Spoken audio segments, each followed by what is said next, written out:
Tumeingia kwenye mfungo wa siku 40 kama Yesu Kristo ambaye tunaishi kwa kufata yale aliyoyatenda. Alifunga siku 40 kavu mlimani, lakini kwa kuwa yule hakuwa binadamu wa kawaida, hakuwa mtu kama tulivyo sisi, hakuzaliwa kama tulivyokuwa sisi.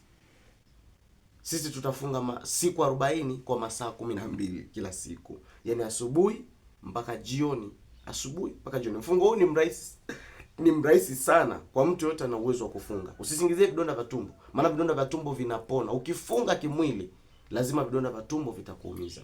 Ukifunga kimwili utateseka, lakini funga kiroho. Jua unafunga kwa ajili ya kuombea nini.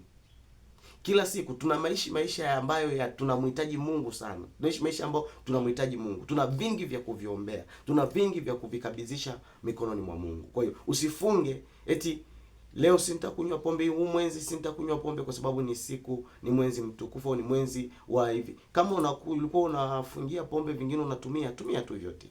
Hakuna haja ya kufunga. Kwa sababu mfungo wa masaa 12 ni mfungo mrahisi. Hakuna maji, hakuna chochote utakachoingiza katika kinywa chako, kwa sababu ni mfungo mrahisi. Na usifungue mfungo kwa kujipakia ili kesho usisikie njaa.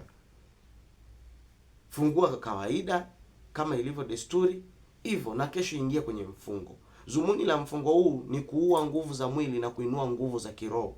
Na ndio maana watu wengi wakimaliza mfungo wanakuwa na nguvu za kiroho, au watu wengi wanajibiwa maombi sana kwenye mifungo hii.